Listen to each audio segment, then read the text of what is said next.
नमस्कार दोस्तों, कैसे हैं आप। उम्मीद करता हूं आप अच्छे होंगे। मैं हूं विनोद राज, स्वागत है टिकी हिंदी साहित्य चैनल में।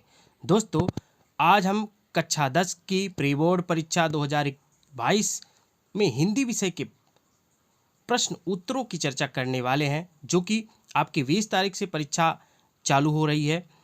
होम घर में कॉपी दी जा रही है कॉपी पेपर लिखने के लिए, तो आपको वहीं से लिख करके आना है। तो ये वीडियो आपके लिए बहुत ही हेल्पफुल होने वाली है, तो आप अंत तक वीडियो को ज़रूर देखिएगा, क्योंकि इससे दो दो महत्वपूर्ण बात जरूर है।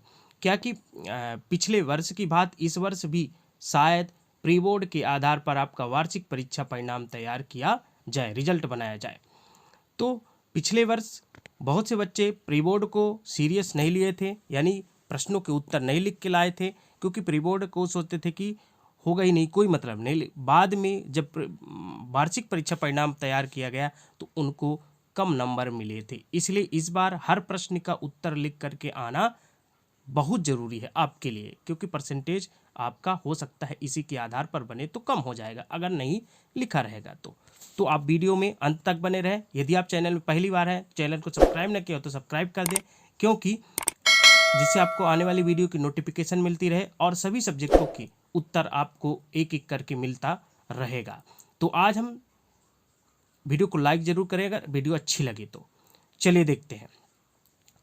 प्री बोर्ड परीक्षा 2021-22 कक्षा 10 हिंदी विषय, सभी प्रश्न करना अनिवार्य है। तो चलिए देखते हैं। पहला प्रश्न है, सही विकल्प चुनकर उत्तर लिखिए। तो सही विकल्प चुनकर उत्तर लिखिए, जिसमें पहला है भक्ति काल की समय सीमा निर्धारित कीजिए। तो भक्ति काल की जो समय सीमा है वो क्या है? संवत। ये वाला उत्तर हो जाएगा संवत 1375 से आपका 1700 तक, ठीक है ना। ये भक्ति काल का समय है। रामचरितमानस की भाषा है, तो रामचरितमानस की भाषा क्या हो जाएगी? आपकी अवधि हो जाएगी। ओके। अगला है, रौद्र रस का स्थायी भाव क्या है? तो रौद्र रस का स्थायी भाव क्या हो जाएगा? आपका क्रोध हो जाएगा। ओके। नेताजी की मूर्ति लगवाई गई थी, तो नेताजी की मूर्ति लगवाई गई थी नगर पालिका द्वारा। चिकित्सालय का समास विग्रह होगा, तो चिकित्सालय का समास विग्रह क्या होगा? चिकित्सा के लिए आलय। अगला है, सांप निकलने पर डर कर भागे भोलानाथ आकर छिपे, तो ये कहाँ छिपे थे? मैया के आंचल में। कहाँ छिपे थे? मैया के आंचल में, ठीक है। अगला देखते हैं। अब आते हैं, रिक्त स्थान की पूर्ति कीजिए। तो रिक्त स्थान की विदा के समय माँ को अपनी बेटी डैश डैश पूंजी प्रतीत होती है, तो क्या होती है? संचित प्रतीत होती है, ठीक है। काव्य की शोभा बढ़ाने वाले धर्म डैश डैश क्या कहलाते हैं? अलंकार कहलाते हैं। ओके। रमणीयार्थ प्रतिपादका शब्दः काव्यम को परिभाषा किसकी है? तो ये हो जाएगी आपकी आचार्य विश्वनाथ की, ठीक है। आत्मकथा में लेखक डैश डैश के जीवन का वर्णन करता है, स्वयं के जीवन। किसके? स्वयं के जीवन। ओके। अगला है, यथाशक्ति में डैश डैश समास होता है, तो यथाशक्ति में आपको हो जाएगा अव्ययी भाव समास। अगला है, कभी कभी यहाँ पर हो जाएगा बाबूजी। क्या हो जाएगा? बाबूजी। बाबूजी हमसे कुश्ती लड़ते थे। फिर हिरोशिमा डैश डैश में है, तो ये हो जाएगा आपका जापान में। कहाँ है? जापान में। तो पहले का संचित, दूसरा का अलंकार, आचार्य विश्वनाथ, स्वयं, अव्ययी भाव, बाबूजी और जापान, ये उत्तर हो जाएगा। अब देखते हैं, रिक्त स्थान की पूर्ति कीजिए। छाया मत छूना, ये छाया मत छूना आपको हो जाएगा गिरिजा कुमार माथुर। पृथ्वीराज रासो आपका क्या हो जाएगा? ये महाकाव्य। एक कहानी यह भी हो जाएगी आपकी मन्नू भंडारी की। ईश्वर करे तुम पास हो जाओ, ये आपका इच्छावाचक वाक्य है। 9 2 11 होना, ये एक मुहावरा है, तो इससे यहाँ पर इसका अर्थ तो नहीं दिया, लेकिन दूसरा मुहावरा ये है, बिना मेहनत के लाभ प्राप्त करना। और माता का आंचल शिव पूजन सहाय हो जाएगा। ओके, अगला देखते हैं। विश्व में सकल जन कैसे होते हैं? तो दो तरह के होते हैं। एक होते हैं व्याकुल, एक क्या होते हैं? व्याकुल, व्याकुल और बेचैन।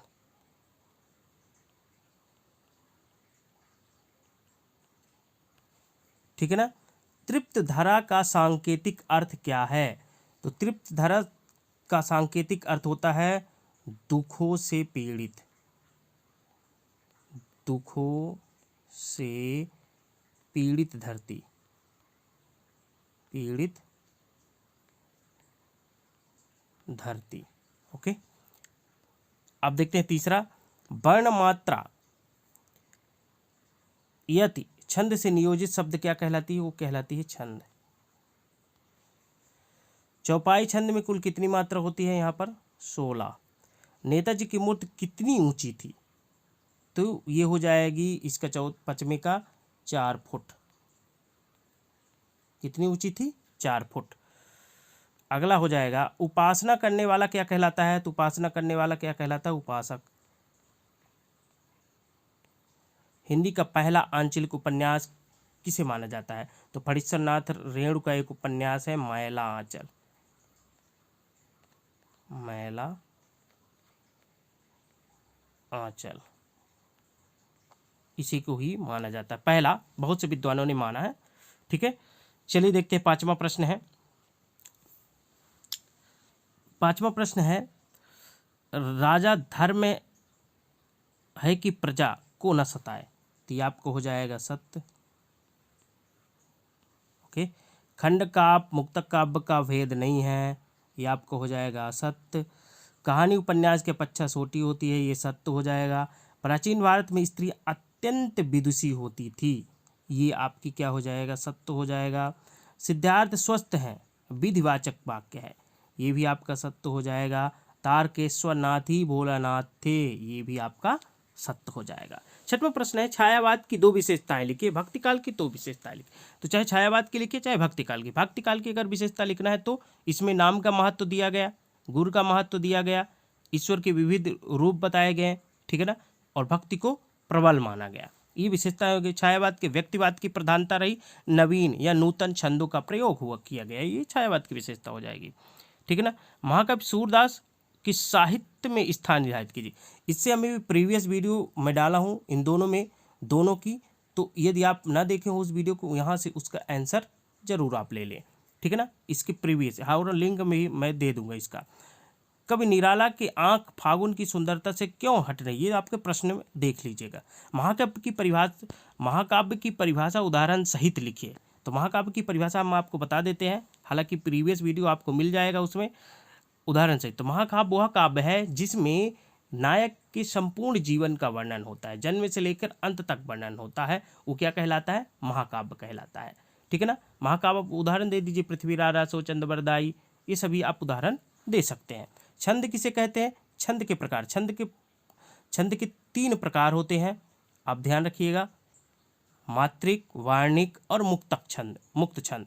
और छंद किसे कहते हैं? आपके एक वस्तुनिष्ठ में इसकी परिभाषा दी है, तो वहां से आप लिख लीजिए। आख्यानक गीतियां से क्या तात्पर्य है? उदाहरण सही लिखिए। तो आख्यानक गीत आप सुन लीजिएगा, ऐसी काव्य रचना जिसमें लघु आख्यान अर्थात कथा वर्णित होती है, ऐसी काव्य रचना जिसमें लघु आख्यान अर्थात कथा वर्णित होती है तथा जिसके छंदों में गेयता होती है, उसे आख्यानक गीतियां कहते हैं। ठीक है, ऐसी काव्य रचना जिसमें लघु आख्यान अर्थात कथा वर्णित होती है तथा जिसके छंदों में गेयता होती है, उसे आख्यानक गीतियां कहते हैं। पाठमुक्तक काव्य से आप क्या समझते हैं? उदाहरण सहित उदाहरण आप देख दीजिएगा। ठीक है ना, सूरदास के यहाँ पर आ जाए, कबीरदास के। ठीक है ना। अब गेप मुक्तक देखते हैं। पाठमुक्तक। आख्यानक मुक्तक छंद के दो प्रकार मुक्तक काव्य के दो प्रकार होते हैं, पाठ्य मुक्तक और गेय मुक्तक। तो इसमें पाठ्य मुक्तक की परिभाषा क्या हो जाएगी? ऐसी पद्यबद्ध रचना जिसमें एकल अनुभूति रहती है। एकल अनुभूति अर्थात एक ही कल्पना अथवा अनुभव का वर्णित करती हो, पूर्व से कोई संबंध न हो, वह क्या कहलाता है? पाठ्य मुक्तक कहलाता है। इसमें कबीरदास के, रहीम के, बृंद के दोहे आते हैं इसके अंतर्गत। ठीक है, चलिए अगला प्रश्न देखते हैं। कोई दो उपन्यास के नाम और उनके लेखकों के नाम। तो आप गोदान दे दीजिए प्रेमचंद का। ठीक है, दो उपन्यास लिखना है और उनके नाम लिखना है। तो प्रेमचंद के और शेखर एक जीवनी अज्ञेय का। बहुत सारे उपन्यास, आप कोई भी उपन्यास दे सकते हैं। किन्हीं दो कहानीकारों के नाम और उनकी दो कहानियाँ लिखी। तो कहानीकार को आप नाम दे सकते हैं, आपका यही प्रेमचंद की कोई कहानी दे दीजिए, ईदगाह। ठीक है ना, और पंच परमेश्वर, ये क्या है? उनकी कहानियाँ हैं। ठीक है, और बहुत सारी उनकी कहानियाँ हैं। तो जिसमें जो फेमस हो वो आप कहानियाँ दे दीजिए। एक और कहानी कोई दे दीजिए, जैसे उसने कहा था, चंद्र शर्मा गुलेरी की कहानी हो गई। ठीक है, चलिए अगला प्रश्न देखते हैं। रामवृक्ष बेनीपुरी की साहित्यिक विशेषताएं और बन्नू भंडारी की साहित्यिक विशेषता। ये भी प्रश्न आपको प्रीवियस वीडियो में मिल जाएगा, अभी इसकी लिंक भी मैं दे दूंगा। ठीक है ना, अभी आपके पाठ से ये दोनों प्रश्न है। निपात शब्द क्या है? उदाहरण सहित लिखिए। तो अगर निपात आपसे नहीं बनता तो आप समास लिख सकते हैं, ज़्यादा सरल होगा। ठीक है ना, समास दो पदों के मेल को समास कहते हैं। दो पदों के मेल से जो एक नया पद बनता है उसे क्या कहा जाता है? समास। उदाहरण दो चार दे दीजिए। निपात शब्द आपको बता देते हैं, वाक्य में प्रयुक्त होने वाले शब्दों पर, जिस वाक्य में प्रयुक्त होने वाला वह शब्द जो वाक्य में जोर देने का कार्य करता है। यानी जिस दूसरे शब्दों में अगर कहें, जिस शब्दों के द्वारा वाक्य में जोर दिया जाता है, प्रभाव डाला जाता है, उसे निपात कहते हैं। उदाहरण आप दे दीजिएगा, यह वही बच्चा है जो अभी आया है। ठीक है ना, यह वही बच्चा है जो रो रहा था। तो जो शब्द जो यहाँ पर, ये निपात शब्द का कार्य करता है। ठीक है, मात्रिक छंद और वार्णिक छंद में अंतर आपको वीडियो में मिल जाएगा। संचारी भाव और स्थायी भाव में अंतर मिल जाएगा। विज्ञापन लेखन व सूचना लेखन में कोई तीन अंतर लिखिए। लोकोक्ति और मुहावरे में अंतर, ये आपको मिल जाना चाहिए। ठीक है, अपठित गद्यांश और पद्यांश, इसको हम बता देते हैं। उपयुक्त गद्यांश का शीर्षक लिखिए। तो उपयुक्त गद्यांश का शीर्षक क्या हो जाएगा? देश प्रेम। क्या हो जाएगा इसका? देश प्रेम। पढ़ लीजिएगा आप इसको एक बार, तब उसके बाद लिखिएगा। फिर ना, देश के प्रति समर्पण का भाव कब जागृत होता है? तो इसका उत्तर होगा, जब व्यक्ति देश को अपना आराध्य मान लेता है, तब समर्पण का भाव जागृत होता है।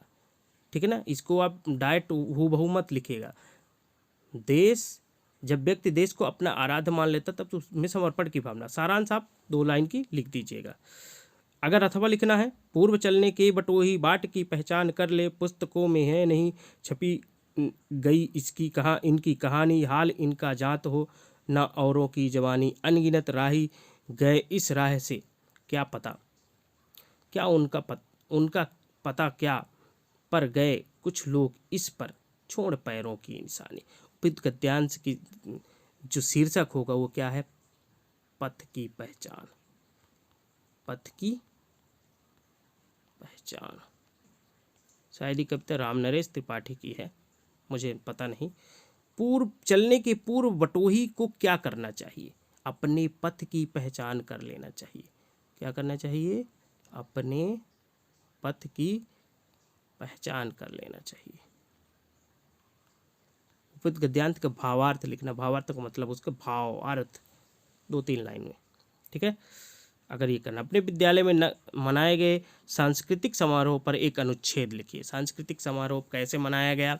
ठीक है ना, प्रस्तावना में आप दे देंगे। 3 नंबर का है तो ज़्यादा नहीं, 4-5 लाइन का लिखना है आपको।